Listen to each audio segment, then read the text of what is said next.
BSc miscellaneous পরীক্ষায় আসা 2019 সালের ট্রান্সলেশনটা আমি করাচ্ছি। গত বেশ কিছু বছরে বিদেশে গোয়েন্দা কাহিনীর রীতির পরিবর্তন হয়েছে। তাহলে এটাকে আমরা কীভাবে ট্রান্সলেশন করব? প্রথমে আমরা গত কয়েক বছরে, এটা হচ্ছে আর বিদেশে, তাহলে আমরা যদি বিদেশে দিয়ে শুরু করি, বিদেশে হচ্ছে ইন অ্যাব্রড ABROAD। আচ্ছা, এবার গোয়েন্দা কাহিনী রীতির পরিবর্তন হয়েছে, এটাকে আমাদেরকে প্রেজেন্ট পারফেক্ট টেন্সের প্যাসিভ ভয়েসে করতে হবে। প্রেজেন্ট পারফেক্ট টেন্সের প্যাসিভ ভয়েস করতে হবে। ইন অ্যাব্রড কী চেঞ্জ হয়েছে? গোয়েন্দা কাহিনীর রীতির, তাহলে কি দ্য ট্র্যাডিশনাল স্টাইল, রীতির বলতে এখানে traditional style, the traditional style অথবা জেনার কথাটা ইউজ করতে পারো স্টাইলের বদলে, GENRE genre, GENRE genre of কিসের লেখা, কী লেখা? ডিটেকটিভ কাহিনী। অফ রাইটিং ডিটেকটিভ স্টোরিজ, তাহলে এই হচ্ছে আমার সাবজেক্ট। এবার এটাকে হ্যাজ বিন চেঞ্জড অথবা অল্টার্ড কথাটা লিখতে পারো, ALTERED। আচ্ছা, এবার লাস্টে রইল কবে? গত কয়েক বছরে, in the past few years. তাহলে আরেকবার বলছি, in abroad ABROAD, comma the traditional style অথবা genre GENRE of writing detective stories has been changed অথবা altered in the past few years. আচ্ছা, এটাকে আমরা আরেকভাবে লিখতে পারি, তোমরা যদি মনে করো আরেকভাবে লিখতে পারো। কীভাবে লেখা যায়? ইন অ্যাব্রডটা যেমন থাকলো, ইন অ্যাব্রড কমা দিয়ে দেয়ার দিয়ে শুরু করতে পারো, THERE। সেম প্রেজেন্ট পারফেক্ট টেন্সই করছি, কিন্তু এখানে আমরা বি ভাবটাকে মেইন ভাব হিসেবে ব্যবহার করব। তাহলে কী হয়? দেয়ার হ্যাজ বিন, এই প্রেজেন্ট পারফেক্ট টেন্স, এখানে বিটা মেইন ভাব। There has been a change কিসে? ইন দ্য ট্র্যাডিশনাল স্টাইল অথবা genre of writing detective stories in the past few years. তাহলে কী বললাম? In abroad comma there has been a change in the traditional style অথবা genre of writing detective stories in the past few years. Byomkesh বা ফেলুদার কাহিনী দীর্ঘকাল বাঙালি পাঠককে মুগ্ধ করে রেখেছে। আচ্ছা, এটাকে আমরা দুভাবে করতে পারি। প্রথমটা দেখো, কী মুগ্ধ করে রেখেছে? প্রথম আমার প্রশ্ন হচ্ছে কী মুগ্ধ করে রেখেছে? গল্প। কার গল্প? ব্যোমকেশ বক্সী অথবা ফেলুদা হলো। আচ্ছা, কাদেরকে মুগ্ধ করেছে? তাহলে অবজেক্ট কারা হবে? বেঙ্গলি রিডার্সদের। কতদিন ধরে? দীর্ঘ সময় ধরে, ফর এ লং টাইম। তাহলে আমরা কীভাবে লিখতে পারি? The stories of Byomkesh or Feluda হলো। এবার আমাকে আবার প্রেজেন্ট পারফেক্ট টেন্স নিয়ে আসবো। হ্যাভ, এখানে একটা সুন্দর ওয়ার্ড ইউজ করতে হবে। তিনটে ওয়ার্ড আমি বলছি, যে কোনো একটা ইউজ করবে। ক্যাপটিভেটেড, CAPTIVATED, ক্যাপটিভেটেড অথবা এনচান্টেড, ENCHANTED, এনচান্টেড অথবা এনামোর্ড, ENAMOURED, যে কোনো একটা। কাদেরকে? বেঙ্গলি রিডার্স, বেশ কিছু সময় ধরে, for a very long time. তাহলে কি? The stories of Byomkesh or Feluda have captivated অথবা এনচান্টেড অথবা enamoured Bengali readers for a long time. আচ্ছা, এটাকে আমরা আবার করতে পারি, বেঙ্গলি রিডার্সকে আমি সাবজেক্ট করে দিতে পারি, তাহলে এটাকে আমি প্যাসিভে নিয়ে যেতে হবে। তাহলে কীভাবে করবো? Bengali readers have been ক্যাপটিভেটেড, passive করে দিলাম। এটাও করা যায়, বেঙ্গলি রিডার্স হ্যাভ বিন ক্যাপটিভেটেড অথবা এনামোর্ড অথবা এনচান্টেড, আগের যে কথাগুলি সেগুলি। আচ্ছা, আরেকটা করতে পারো, হ্যাভ হোল্ড বাউন্ড কথাটা ইউজ করতে পারো, হোল্ড স্পেলড বাউন্ড কথাটা ইউজ করতে পারো। তাহলে কি? Bengali readers have been hold spell bound, এটা একটা করতে পারো। এটা হচ্ছে মন্ত্রমুগ্ধ, SPELLBOUND, মন্ত্রমুগ্ধ by the stories of Feluda or Byomkesh for a very long time. তাহলে আমি একবার এটা বলে দিই, Bengali readers have been captivated, enamored অথবা এনচ্যান্টেড। আচ্ছা, আরেকবার করতে পারি have been hold Spain bound, এটাও করা যায়। Have been hold spell bound মানে মন্ত্রমুগ্ধ, SPELLBOUND by the stories of Feluda or Byomkesh for a long time. তবে প্রাইভেট গোয়েন্দা ব্যাপারটি বাস্তবে প্রায় নেই বললেই চলে। মানে কি বাস্তবে, বাস্তবে বলতে এখানে রিয়েলিটি, তবে মানে কিন্তু, বাট ইন রিয়েলিটি কি দ্য আইডিয়া অথবা কনসেপ্ট, এই যে ধারণাটা, কার ধারণা? Of private investigators hardly exist. তাহলে কি সুন্দর লিখে ফেলাম, বাট ইন রিয়েলিটি মানে বাস্তবে কি মানে বাস্তবে, বাট ইন রিয়েলিটি এই যে ধারণা, দ্য আইডিয়া অথবা কনসেপ্ট কার? Of private investigators hardly exist. তাহলে আমি এখানে হার্ডলিটা নেগেটিভ অর্থে ইউজ করলাম। তাহলে এখানে হার্ডলি যখন আমি নেগেটিভ অর্থে ইউজ করি তাহলে লাইনটা পুরো নেগেটিভে চলে গেলো। Hardly exist, EXISTS exist. তারপরে অন্তত তারা কোনো খুন বা অপরাধের তদন্ত করার অধিকারী নয়। অন্তত মানে অ্যাটলিস্ট। আচ্ছা, তারা অধিকারী না, তাহলে এলিজেবল কথা ইউজ করতে হবে। তারা হয় না এলিজেবল, দে আর নট, তারা হয় না, দে আর নট কি যোগ্য। এলিজেবল বা অধিকারীটাকে আমরা এখানে এলিজেবল কথাটা ইউজ করছি, যোগ্য, ELIGIBLE এলিজেবল কি? For investigating a murder or a crime. তাহলে একবার লিখে নাও। আচ্ছা, at least they are not eligible for investing a murder or a crime. তারা বন্দুক পিস্তল যথেষ্ট পরিমাণে ব্যবহার করতে পারে না।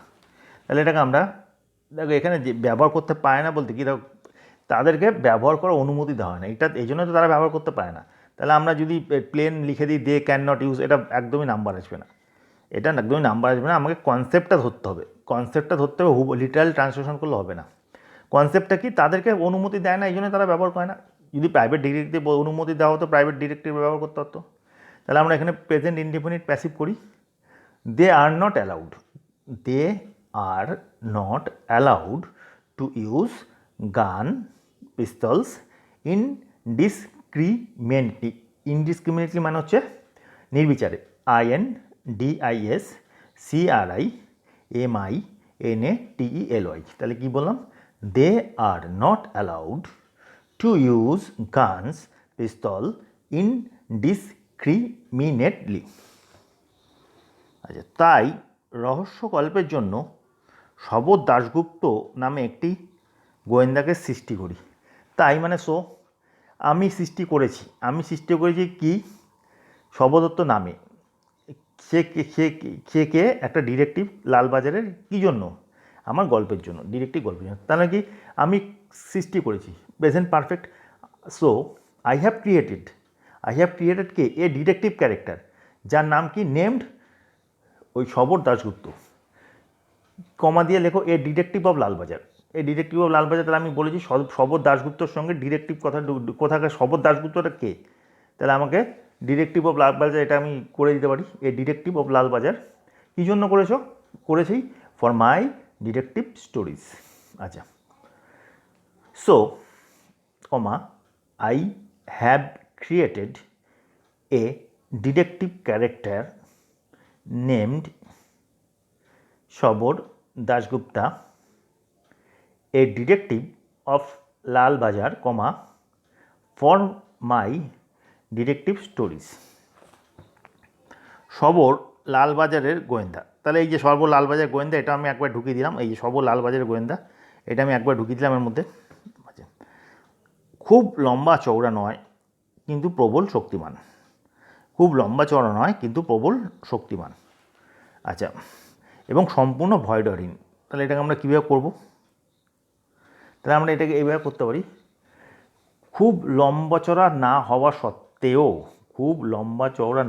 সত্ত্বেও সে একজন বলিষ্ঠ লোক, সে একজন শক্তিশালী এবং খুবই সাহসী ক্যারেক্টার লোক। মানে লম্বা চওড়া হলে যে সাহসী হতে হবে তার তো কোনো মানে হয় না।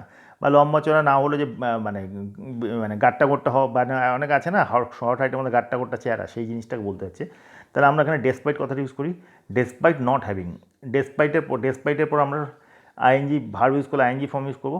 ডেসপাইট নট হ্যাভিং মানে থাকা না, ডেসপাইট নট হ্যাভিংয়ের জাইগান্টিক স্ট্রেচার কথাটা অর্থ হচ্ছে তোমার কাঠামো, STATURE, তার মানে কি দৈত্যাকার কাঠামো না থাকা সত্ত্বেও, despite not having a gigantic stature STATURE, সে হয় রোবাস্টলি বিল্ড মানে হচ্ছে বলিষ্ঠভাবে মানে গঠিত মানে গাট্টা গোট্টা, অ্যান্ড ডেয়ারিং অথবা ব্রেভ অথবা কারেজিয়াস অথবা ভ্যালোরাস, যে কোনো একটা ইউজ করতে হবে। তাহলে কী বললাম, আমি বলি despite not having a gigantic stature STATURE, he is robustly ROUBUSTLY robustly built and এবার লেখো ডেয়ারিং DARING অথবা ব্রেভ BRAVE অথবা কারেজিয়াস COURAGEOUS অথবা ভ্যালোরাস VALOROUS।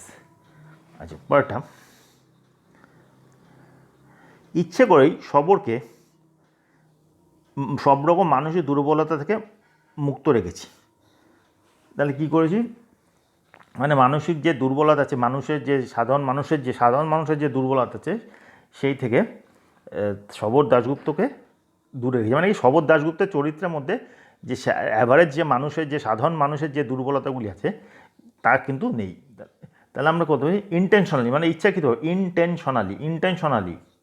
Intentionally I have made হিম মানে তাকে করেছি, I have made him free মানে মুক্ত, ফ্রম হইতে, অল হিউম্যান উইকনেস। তাহলে কী লিখলাম, intentionally INTENTIONALLY intentionally I have made him free মুক্ত, free from all human weakness. আচ্ছা, সে মদ খায় না, ধূমপান করে না, কোনো প্রেম ও ভালোবাসা বা পরিবার নেই। আচ্ছা আচ্ছা, হি ইজ, এখানে আমি প্রথমে দেখি সে মদ খায় না এবং ধূমপান করে, এটাকে আমি লিখি he is a non alcoholic, কথাটি ইউজ করে দাও, he is non alcoholic and non smokers, এই কথাটা সুন্দর করে ইউজ হয়, he is non alcoholic ALCOHOLIK and non smokers.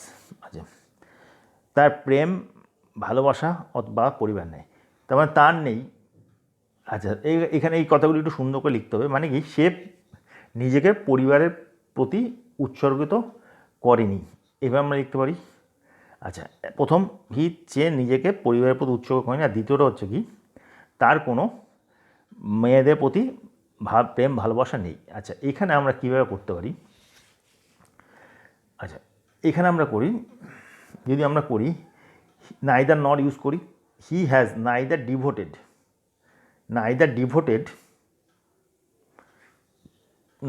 Devoted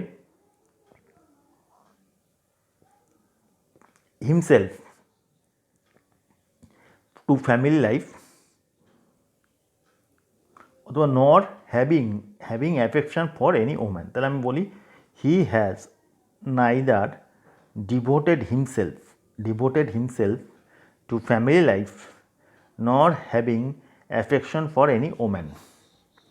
অথচ সে নিষ্ঠুর নয়, তার অপরাধীদের প্রতিও সে নির্মম নয়। অথচ সে নিষ্ঠুর নয় আর অপরাধীদের প্রতিও নির্মম নয়। আচ্ছা, ইয়েট মানে অথচ বলতে yet, he is not cruel মানে সে হয় না নিষ্ঠুর, he is not cruel CRUEL and unrelenting to the criminals. এখানে দেখো, অথচ সে নিষ্ঠুর নয় আর অপরাধীদের প্রতি সে নির্মম নয়, এই খাতায় আমি দুটো অ্যাকশন যোগ করেছি, মানে কি সে অপরাধীদের প্রতি নিষ্ঠুর বা নির্মম নয়। তাহলে আমরা কী করলাম, হি ইজ নট ক্রুয়েল, আমরা এটাকে একসঙ্গে যোগ করলাম, he is not cruel and unrelenting কথাটা মানে হচ্ছে নির্মম, UNRELENTING টু দ্য ক্রিমিনালস। তাহলে এটা হলো ট্রান্সলেশন।